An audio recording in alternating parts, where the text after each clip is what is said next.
धान्य धान्य सद्गुरु सुखदा, महिमा कही न जाए। जो कुछ कहूँ तुम्हारी कृपा, मौतें कछु न बसाए।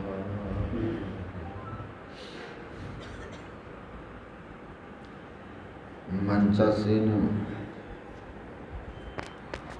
पूज्य चरण स्वामी निर्मलानंद जी महाराज के पावन पाद पद्मों में नमन। पूज्य स्वामी प्रेमानंद जी महाराज, वंदनीय साधु समाज, परमादरणीय साधक वृंद, सत्संग प्रेमी महानुभावों, धर्मानुरागिनी माताओं एवं धर्मशिला बहनों,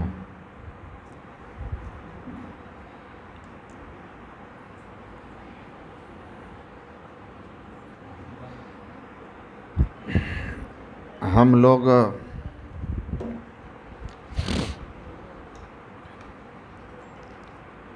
अभी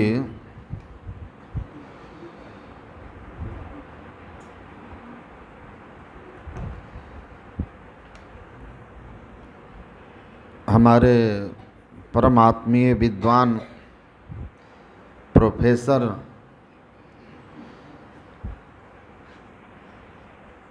श्री वीर किशोर बाबू से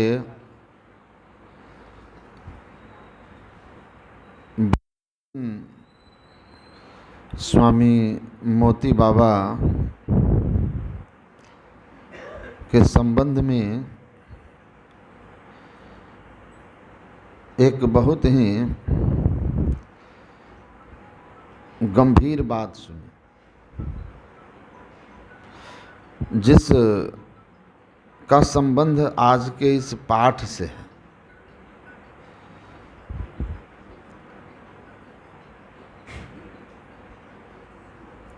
कि मैं पढ़कर नहीं, जानकर कहता हूँ, अनुभव से बोलता। और ये जो पाठ है, इसमें काकभूषुंड जी गरुड़ जी को कहते हैं।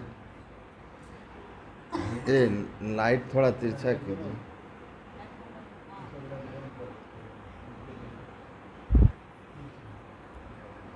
कि कौन जोनि जहाँ जन्मे उनाही, मैं खगेश भ्रमि भ्रमि जग माही, था केउ करी कोटि करम गोसाई, सुखी न भयऊ अजहू के नाई।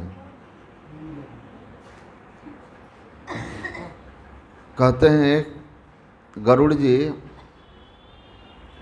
हो गया, कौन ऐसी जोनी नहीं है 84 लाख की जिसमें मेरा जन्म हुआ।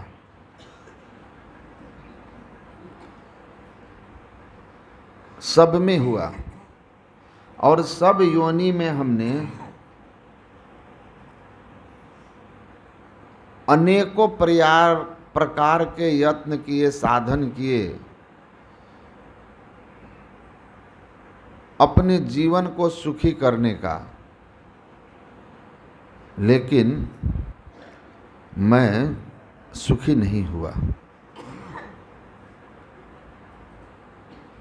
लेकिन आज मैं सुखी हूँ।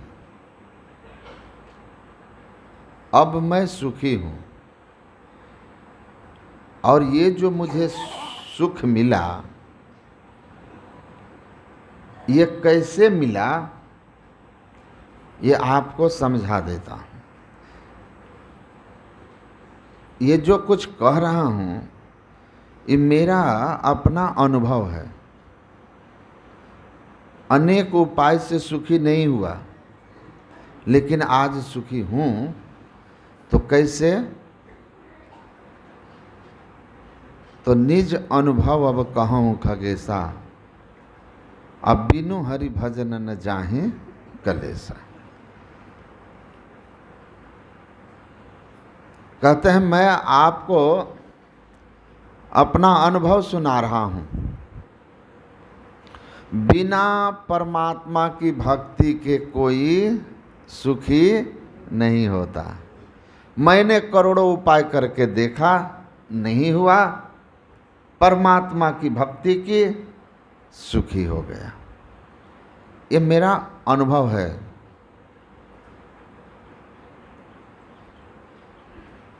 कबीर साहब कहते हैं ना, तू कहता कागज की लेखी, अब मैं कहता आँखों की देखी। आप पढ़ के कह रहे हो, ये उधार है।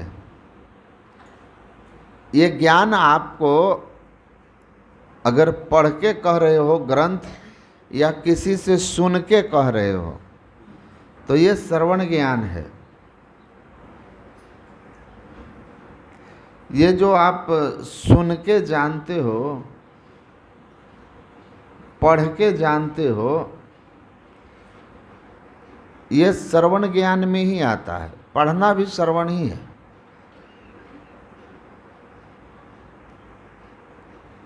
जब वेदांत रचा गया और ज्ञान के 4 सोपान, 4 प्रकार बताए गए, श्रवण ज्ञान सुनकर, मनन ज्ञान विचार कर, निधिध्यासन ज्ञान साधना के क्रम में, और अनुभव ज्ञान साधना के इतिश्री पर, अंत में, सबसे पीछे। उस समय लेखन कला का विकास नहीं हुआ था।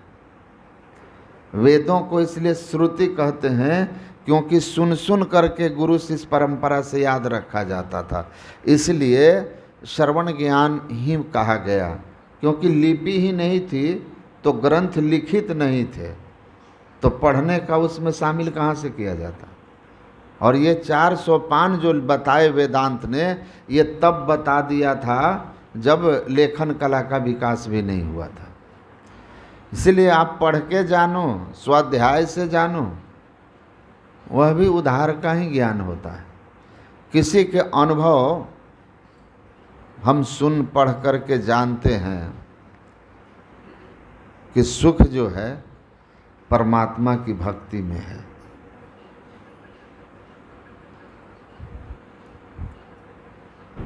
काक भुसुंडी ऐसे नहीं है।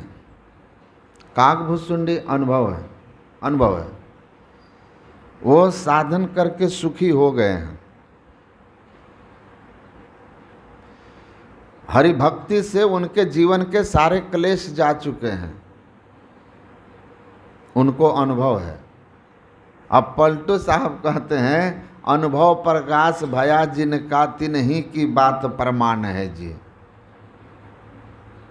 किनकी बात को प्रमाण माने? जिनको अनुभव ज्ञान हुआ है।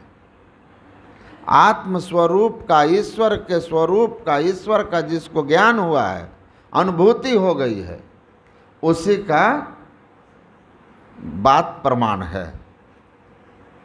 अंतर के सब पट खुल गए हैं, उसी का पक्का ज्ञान है जी। घटतम प्रकाश व शब्द पट त्रय, जीव पर हैं छा रहे।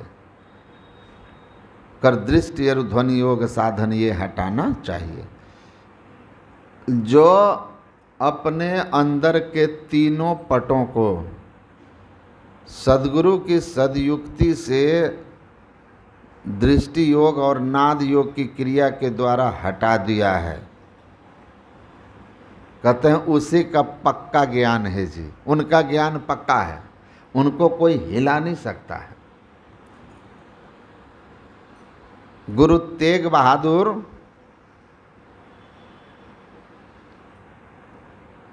औरंगजेब के सामने खड़े हैं और औरंगजेब कहता है कि आप अपने धर्म का त्याग करके इस्लाम कबूल कीजिए और लोगों से कहिए कि इस्लाम ही एकमात्र मुक्ति का मार्ग है, कल्याण का मार्ग है, इस्लाम धर्म में आ जाइए। गुरु तेग बहादुर ने कहा कि जो आप कह रहे हैं वो मैं अपने ही धर्म के बताए हुए मार्ग पर चल के पा लिया, तो ये कैसे कह दूं कि इस्लाम से मोक्ष होता है और इस्लाम कबूल कर लो। जो आप कह रहे हो वो चीज़ मुझे अपने धर्म के मार्ग में चलकर हो गया। तो कहा कि आपके सामने विकल्प यही है कि या तो आप मेरी बात कबूल कर लो, इस्लाम कबूल करके घोषणा करो कि मुक्ति इस्लाम से है, या फिर ये तलवार आपके सामने है, तलवार चुन लीजिए, आपकी गर्दन हमको भेंट करना होगा। या तो गर्दन भेंट कर दो मतलब प्राण दो, या धर्म दो। गुरु तेग बहादुर ने कहा, सिर झुका दिया, कहा काट लो। पक्का ज्ञान है, उनका ज्ञान पक्का है, उनको अनुभव है। बंदा वीर बैरागी औरंगजेब के पुत्र फर्रुखसियर पकड़ लेते हैं युद्ध में। गुरु गोविंद सिंह के शिष्य चिमटा गर्म करके उनके शरीर का मांस खींचता है। बंदा वीर बैरागी मुस्कुराते हैं, कहता है तुम्हारे शरीर, तुम्हारा मांस खींच रहे हैं, तुमको कष्ट नहीं हो रहा, मुस्कुरा रहे हो। बंदा वीर बैरागी ने क्या कहा, आप मुझे, मेरा मांस नहीं खींच रहे, मेरे शरीर का मांस खींच रहे। मेरे देश में कृष्ण हुए, उनका ज्ञान गीता में है। उन्होंने कहा है कि शरीर और शरीर में रहने वाला चेतन आत्मा दोनों अलग अलग है। शरीर नाशवान है, वस्त्र की तरह है, चेतन आत्मा अविनाशी है। आप जिस शरीर का मांस खींच रहे हो वो मैं नहीं हूं, वो मैं नहीं हूं। मैं तो एक दिन बहुत प्रसिद्ध भागवत कथाकार का सुन रहा था कथा, आश्चर्यचकित हो गया। उससे पूछा एक आदमी कि गीता में क्षेत्र और क्षेत्रज्ञ जो है वो क्या है। नाम लेके बोलता हूँ अनिरुद्धाचार्य का, आप सुन लीजिएगा। अनिरुद्धाचार्य वो बड़ा सज धज के आते हैं। मैं गया था एक बहुत बड़े सूर्य महायज्ञ औरंगाबाद, उसके उद्घाटन समारोह में, उद्घाटन करने के लिए, जिसमें राम भद्राचार्य जो उनकी आंख देखते हैं, आंख नहीं है, वो शंकराचार्य जी, ये सभी लोग आए थे। वो एक कथाकार हैं, बहुत प्रसिद्ध महिला, जिनके हमें मुझे हेलीकॉप्टर से ले गए थे। वो लोग बहुत खर्च किया था, बड़े श्रद्धालु हैं वो। भक्तों पर फूल बरसा, उद्घाटन किया मैंने, वहाँ हमारा प्रवचन हुआ। तो जिनके घर पर रुके थे ना, वो नेशनल हाईवे के बहुत बड़े ठेकेदार हैं। उनका अपना हेलीकॉप्टर का एजेंसी है। आपको चाहिए तो आपको हेलीकॉप्टर मुहैया कराएंगे, जैसे लोगों के पास गाड़ियों की होती है ना ट्रैवल एजेंसी, तो उनकी हेलीकॉप्टर एजेंसी है।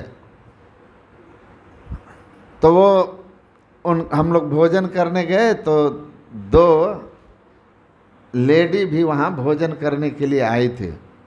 तो मैंने उन दोनों से पूछा, आप लोग कौन हैं? ये लोग तो गायक वादक हैं और आप लोग? तो दोनों बताए कि हम लोग जो कथा करने आई हैं ना, उनके ब्यूटिशियन हैं। ब्यूटिशियन, वो पार्लर वाले, ब्यूटी पार्लर चलता फिरता है। मैंने बोला आप कितना लेते हैं? तो बोले कि 30,000 रुपया महीना। एक का 30,000 और दूसरे का 30,000। 60,000 रुपया वो केवल ब्यूटिशियन को देते हैं। मैंने बोला अच्छा और लोग भी रखते हैं? कहा सब बड़े बड़े कथाकार जो है ना ब्यूटिशियन रखते हैं, सज धज कर देखते हैं मंच पर कैसे आते हैं लोग। मैंने कहा 30,000 ब्यूटिशियन का महीना आप देते हैं, हमारे सत्संगी लोग तो 30,000 महीना में विदाई नहीं देते हैं। बताइए आप लोग कितने बड़े लोग हैं भाई। लेकिन और क्या कह रहे हैं कथा में? पूछा कि क्षेत्र क्षेत्रज्ञ क्या है अनिरुद्धाचार्य से, तो कहता है कि क्षेत्र का अर्थ होगा कुरुक्षेत्र, और क्षेत्रज्ञ कहा उस कुरुक्षेत्र में जो सेनाएं हैं वो क्षेत्रज्ञ हैं। मैं माथा ठोक लिया, क्या बोल रहे हैं भैया?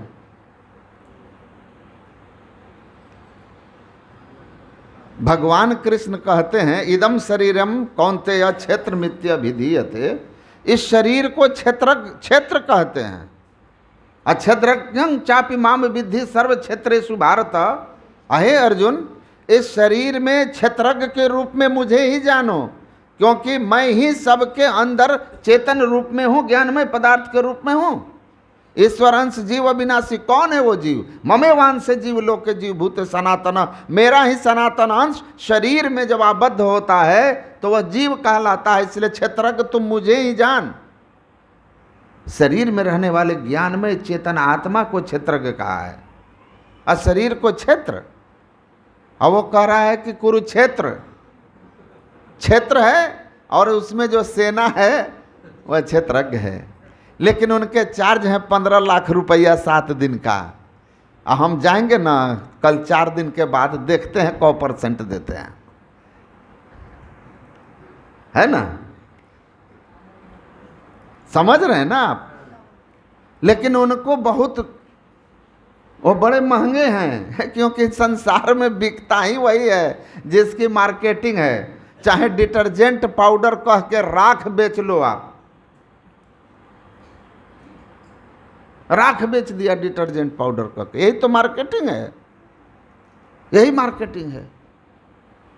गोवा धर्म सम्मेलन में जा रहा था, मैंने एक आदमी कहा कहाँ जा रहे हो? बोले धर्म सम्मेलन में गोवा। हंसने लगे, एयरफोर्स के अधिकारी थे। कहा कि अच्छा, तो मैं भी तो गोवा में ही पोस्टेड हूँ। मैंने कहा बहुत बड़ी सभा है वहाँ, बड़े बड़े लोग आ रहे हैं।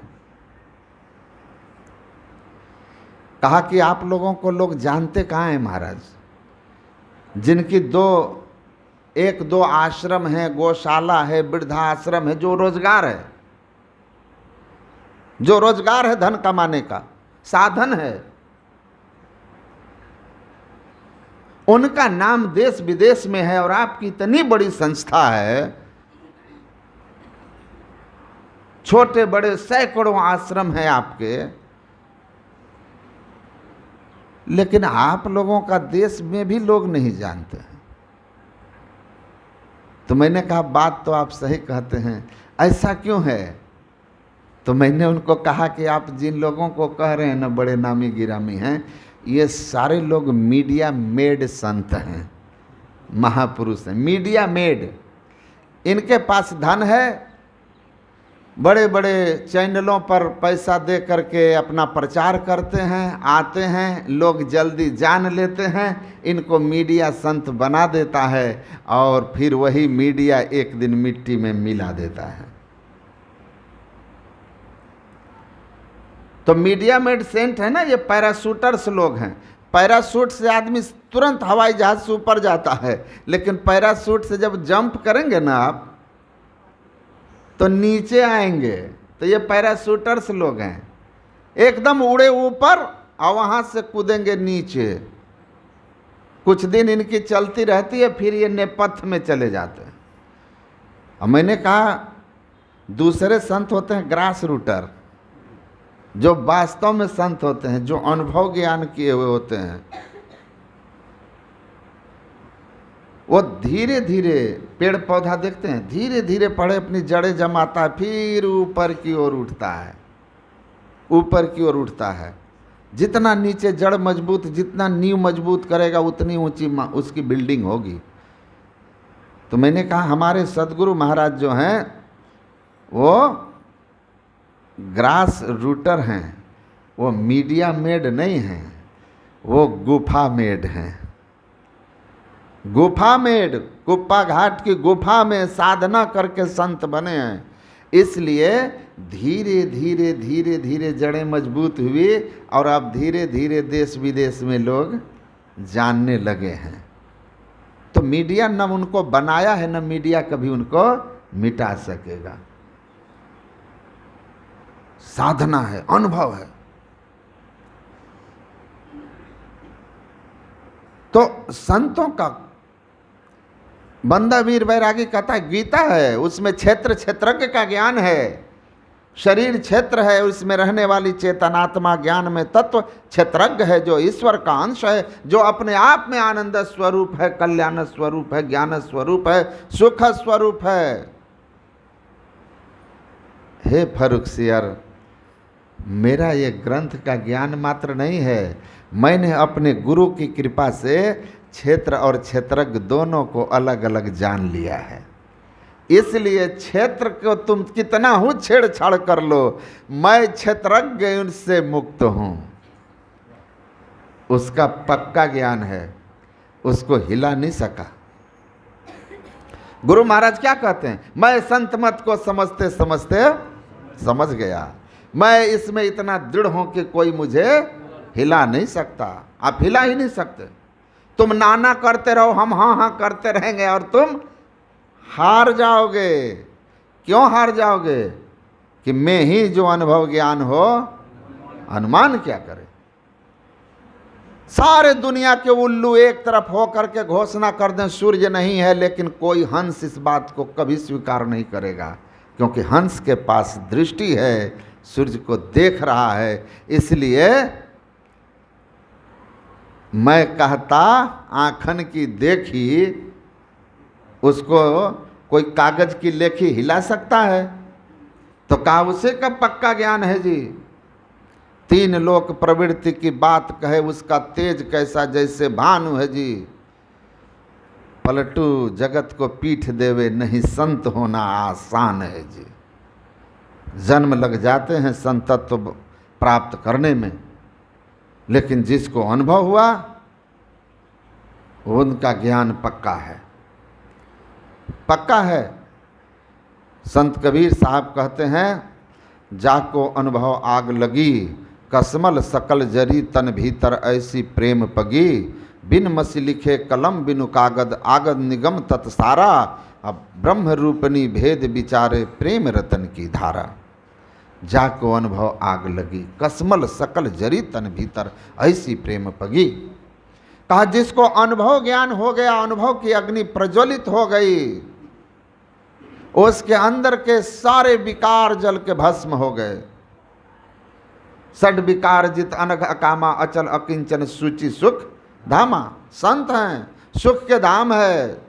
सारे विकार जल के भस्मीभूत हो गए, धर्म में स्थिर हो गया है। शांति स्थिरता व निश्चलता को कहते हैं। जिसमें स्थिरता और निश्चलता आ गई है वही ना शांति है, और जिसको वो प्राप्त किया वही तो संत है, वही संत है।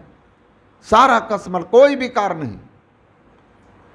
महाशांति जल परस के शांत भये जन जोई, अहंग अग्नि ते नाजरे लाख करे जो कोई। ईसा मसीह को लोग क्रोस पर लटकाते हैं, ठोकते हैं कील उनको चारों तरफ, उनका प्राण ले रहे हैं।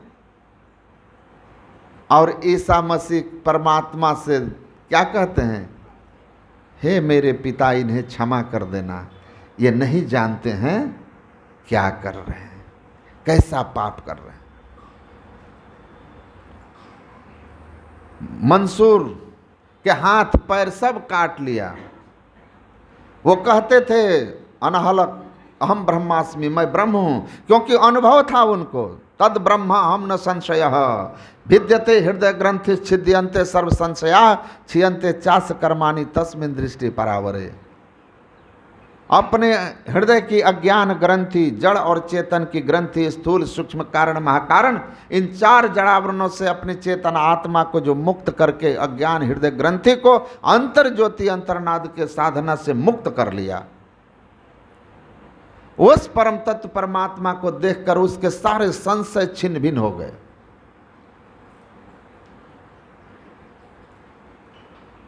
कहीं कोई विकार नहीं है। अहम ब्रह्मास्मि, मैं ब्रह्म हूं की अनुभूति कर लिया है। आत्मोन्नति के शिखर पर पहुंच के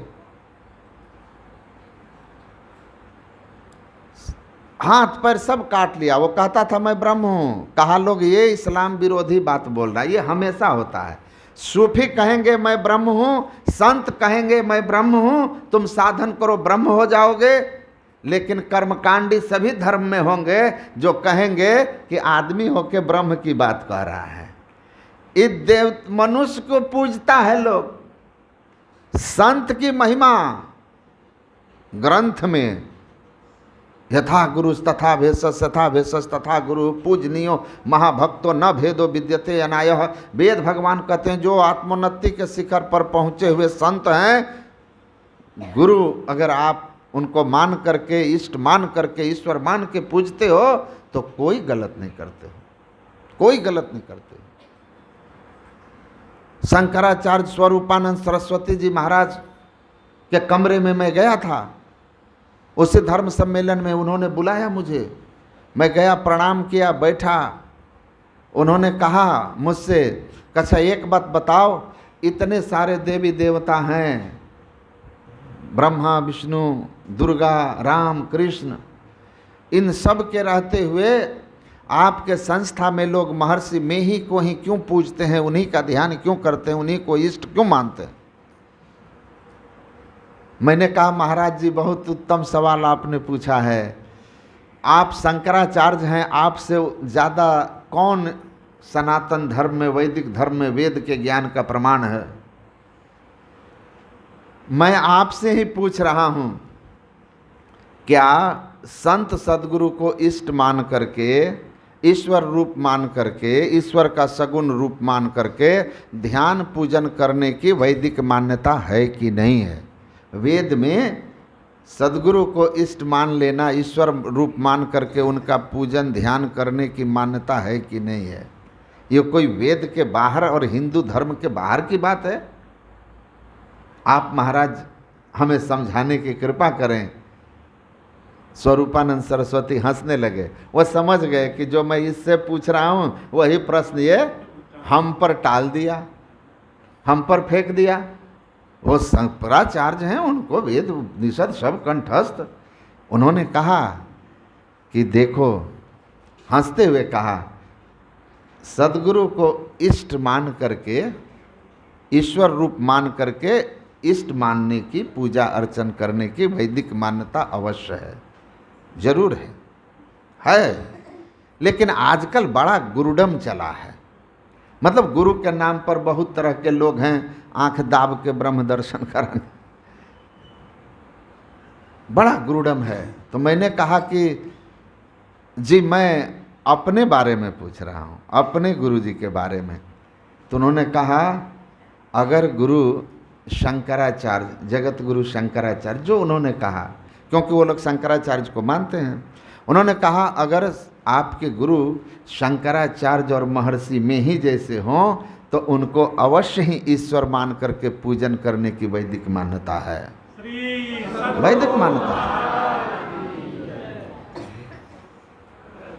तो सद्गुरु पक्का ज्ञान है, आत्मोन्नति के शिखर पर पहुंचे, अनुभव का ज्ञान किया हुआ है, उनको कोई हिला नहीं सकता, मुझे कोई हिला नहीं सकता। क्यों? क्योंकि मैं ही जो अनुभव ज्ञान हो, अनुमान क्या करे। बहुत जन्म बिछुड़े थे माधव, यही जन्म तुम्हारे लेके, कह रविदास आस लाखी जो तब पहिया दर्शन देके। रविदास कहते हैं मैंने परमात्मा का दर्शन किया, बहुत जन्म बिछड़े थे, लेकिन इस मानव जन्म में आकर तब हम ऐसे, अब हम ऐसे, यही जन्म का लाहा, ज्यों जल से जल पैस न निकसे, यूं झूरी मिला जुलाहा। परमात्मा से मिल गया मैं। रविदास जी कहते हैं बहुत जन्म बिछड़े थे, इस जन्म में आकर आपको देख लिया है, कहानी खत्म हो गई है, जन्म मरण समाप्त हो गया है।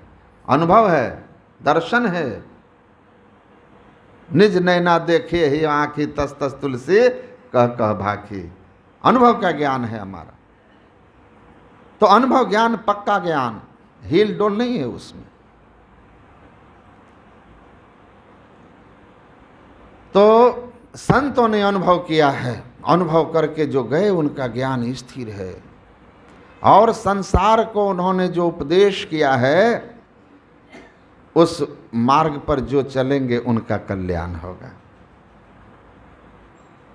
जो तू साढ़े आँखन लागी तैनू तकत बहावोंगे, और जिसने सारा आलम ढूंढे तैनू आन मिलावोंगे। बुल्ला साहब एक संत हुए, वो कहते हैं कि तुम अगर मेरे कहे हुए बात पर विश्वास कर लिया ना, राम कृपा बिनु सुनु खगराई, अजानी न जाई राम प्रभुताई। अजाने बिना न हो ही प्रतीति, बिनु प्रतीति हो ही नहीं प्रीति, प्रीति बिना नहीं भक्ति दृढ़ाई, जिमि खगेश जल के चिकनाई।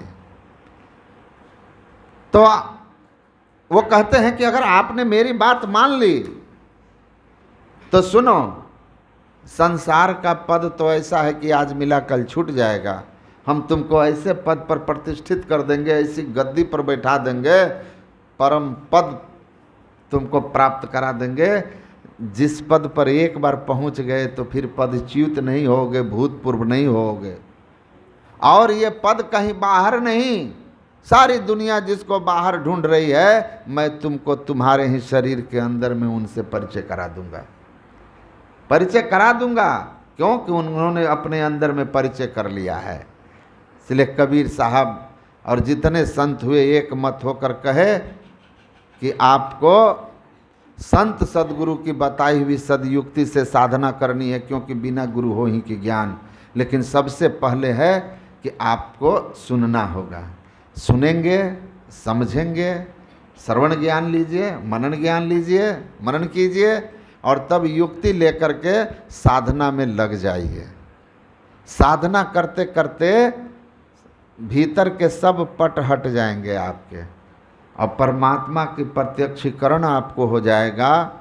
जीवन के सारे क्लेश खत्म हो जाएंगे, आवागमन समाप्त हो जाएगा। तो बार बार सुनेंगे तो सुन करके आपको विश्वास होगा, लेकिन यह विश्वास ईश्वर की कृपा भी होती है। मैं एक विद्यार्थी से बात कर रहा था, बहुत सवाल जवाब कर रहा था, वो बहुत सवाल जवाब कर रहा था। तो बहुत देर तक बात करते करते कलकत्ता में जा रहा था, वो ट्रेन में बैठे थे दो विद्यार्थी, तो बहुत सारे सवाल पूछता गया। मैं अपने बुद्धि से उसके जिज्ञासा जितनी समझ थी शांत करता गया। वो वास्तव में निरुत्तर हो गया था, उनके पास अब उत्तर सवाल नहीं रह गया था। तो मैंने कहा कि ईश्वर की स्थिति पर अब विश्वास हुआ कि नहीं हुआ, वो ईश्वर हैं कि नहीं है, इसी पे तर्क कर रहा था। तो मैं उनको तर्क से समझाते जा रहा था, उनके सवालों का जवाब देते जा रहा था, और उसके बाद सुनते सुनते वो निरुत्तर हो गया। अब उसके पास सवाल नहीं थे। तो मैंने कहा कहो अब ईश्वर को मानोगे कि नहीं? तो हमको क्या बोला, कहा कि मैं आपके तर्क से भले हार गया हूँ, लेकिन मेरा मन अभी भी ईश्वर को नहीं मान रहा है। सीधा, अभी भी मेरा मन ईश्वर को नहीं मान रहा कि ईश्वर है। तब मैंने उसको कहा कि तुमसे मिलकर आज समझ में आ गया कि गोस्वामी तुलसीदास कागभूषुंडी गरुड़ संवाद में क्यों बोले हैं, राम कृपा बिनु सुनु खगराई, अजानी न जाई राम प्रभुताई। बिना परमात्मा की कृपा, बिना परमात्मा या सतगुरु एक ही बात है कि कृपा हुए, संत की कृपा हुए, संशय समन दमन दुख सुख निधान हरि एक, असाध कृपा बिनु मिलहि नहीं करिए जतन अनेक। तो मैंने कहा देखो, तुम्हारे अंदर श्रद्धा तो कोई संत सद्गुरु ही जगा सकते हैं, उनकी कृपा हो जाए तो श्रद्धा जग जाए। लेकिन मैंने जो कहा है इस पर विचारना जरूर विचारना कि यह जो संसार है, एक छोटा सा सामान बिना बनाए नहीं बनता, तो इतना सुंदर संसार, व्यवस्थित संसार कैसे बन गया है। और सारे ग्रह नक्षत्र एकदम नियम से कैसे चल रहे हैं।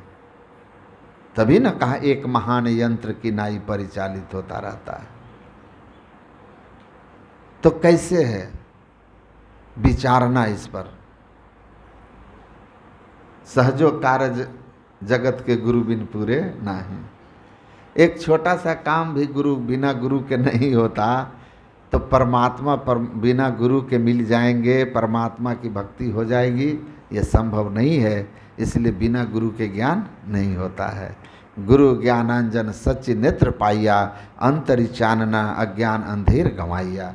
गुरु नानक देव जी ने कहा, गुरु की युक्ति मिली, विश्वास किया गुरु के वचन पर, और वचन पर विश्वास करके जब साधना की, तो जो कहा था गुरु महाराज ने कि इस अंधकार में ठीक से तुम देखोगे, देखने की युक्ति से देखोगे तो अंतः प्रकाश हो जाएगा। अंतः प्रकाश हुआ, हमारे अंदर में दिव्य दृष्टि खुली, दिव्य प्रकाश हुआ, और अज्ञान अंधकार का नाश हुआ, और अंततः परमात्मा मिल गए और हमारा कल्याण हो गया। ज्योति से ज्योति मिला, मन मानिया हरिदर शोभा पावनिया। और ये शरीरस्थ चेतन आत्मा उस अनंत परमात्मा में जाकर के मिल गया। परमात्मा के दरबार में हमारी शोभा हो गई, हम उनसे एक नेक हो गए। तो सद्गुरु मिलते हैं, समझाते हैं, तो गुरु के ज्ञान पर विश्वास होना चाहिए। गुरु पर विश्वास, सबसे पहले गुरु की पूर्णता पर विश्वास कि मेरे गुरु महाराज पूर्ण हैं, सगुण साकार ईश्वर के रूप हैं। जीव हित आप ही आवे, जीव के कल्याण के लिए आप ही मनुष्य देह में आए थे। और कृपा सिंधु नर रूप हरि, कृपा के सिंधु नर के रूप में हरि हैं। पहले तो सद्गुरु पर भरोसा, फिर उनके साधना के पद्धति पर एक निष्ठ होना चाहिए कि जो गुरु महाराज ने बताया है यही मुक्ति का मार्ग है। गुरु महाराज क्या कहते हैं, पांचों नौबत बजत सुनत चढ़ी जाइए, याते भिन्न उपाय न दिल बिच लाइए। ये बिना अंतर ज्योति अंतरनाद के आप मुक्ति को प्राप्त कर लेंगे, ऐसा विचार मन में भूल के भी मत लाना। मोक्ष जब भी होगा तो इसी साधन से होगा। संत इसी साधना को करके अनुभव ज्ञान प्राप्त किए, अपने अंदर के सारे द्वंद्व द्वैत, सारे काम क्रोधादि विकार, घटतम प्रकाश व शब्द पटत्रय माहिक आवरण सबसे पार हुए। अब परमात्मा में एक मेक हो गए, सदा के लिए सुखी हो गए। सुखी मीन जे नीर अगाधा, अजिमी हरि शरण न एक बाधा। हरि के शरण में जो चला गया उसको कोई अब बाधा नहीं। परम शांति को उपलब्ध हो गया, परम मुक्ति को उपलब्ध हो गया, परमानंद को प्राप्त हो गया। और ऐसे लोग अपने ज्ञान में दृढ़ होते हैं, वो हिलते डुलते नहीं हैं। भगवान बुद्ध ने कहा था आनंद को, जब पूछा कि साधना की अनुभूति तो अंदर होती है, संतत्व तो अंदर में घटता है, तो बाहर से कैसे जान पाऊंगा कि कौन पहुंचा कौन नहीं पहुंचा।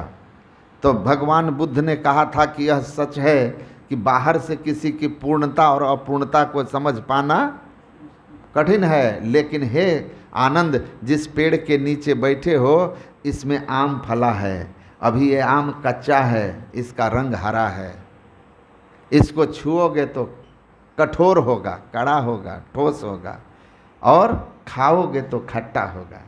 लेकिन जब ये पकेगा, इसके अंदर में रस भरेगा, तो अंदर केवल परिवर्तन नहीं होगा कि जो आम कठोर था वो मुलायम हो गया, रस अंदर भरेगा तो बाहर छिलका भी अपना रंग बदल देगा, छिलका भी रंग बदलेगा। और जब उसको स्पर्श करोगे तो कठोर के जगह मुलायम हो जाएगा, और जब उसको खाओगे तो मीठा स्वादिष्ट लगेगा। का उसी तरह जब साधना अंदर में घटने लगती है साधक की, और अंदर में वो हरि रस से भरने लगता है, तो बाहर उसका जो व्यवहार है वह बदलने लगता है। वो धर्म में एकनिष्ठ होते चला जाता है, उसके आचरण भी दिव्य होते चले जाते हैं। वो सदाचार में निरंतर सज्जन धर्मा, सज्जनों के धर्म में एकदम स्थिर हो जाता है, और फिर उसको कोई हिला नहीं पाता। गर्दन कट जाएगी, हिलेगी नहीं, हिलेगा नहीं, वो अपने सिद्धांत पर स्थिर रहेगा।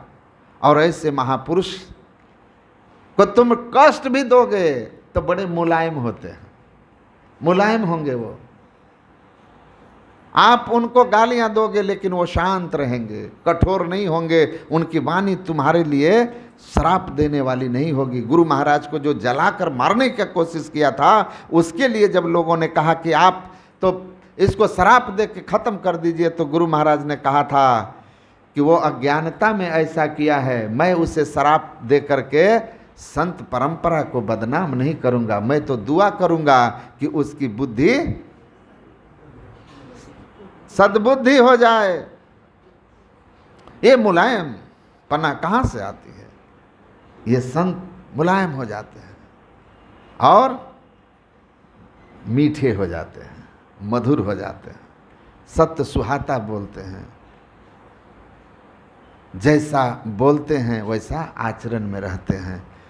उनके पास बैठने से भी आपको जो कुछ गंधी दे नहीं तो भी वास सुवास। पके हुए आम के बगीचे में चले जाइए तो देखिए तो पके हुए आमों की खुशबू फैलती है कि नहीं फैलती है? वैसे संत जब भीतर से कोई साधना में पकता है ना, तो बाहर उसके आभा मंडल में जाकर के ही शांति की अनुभूति होने लगती है। तो बाहर भी परिवर्तन होता है और बाहर का परिवर्तन सामने वाले को अनुभूति भी होने लगती है। तो साधना स्वाभाविक है, अनुभव के लिए अतिशय परिश्रम करना होता है। सुख शांति का मार्ग यही है। संतों ने अनुभव किया और संसार को कहा कि बिना हरि भजन न जाहि कलेशा, भक्ति कीजिए, सुख शांति आनंद और मुक्ति मिलेगी। बोलिए श्री सद्गुरु महाराज की जय।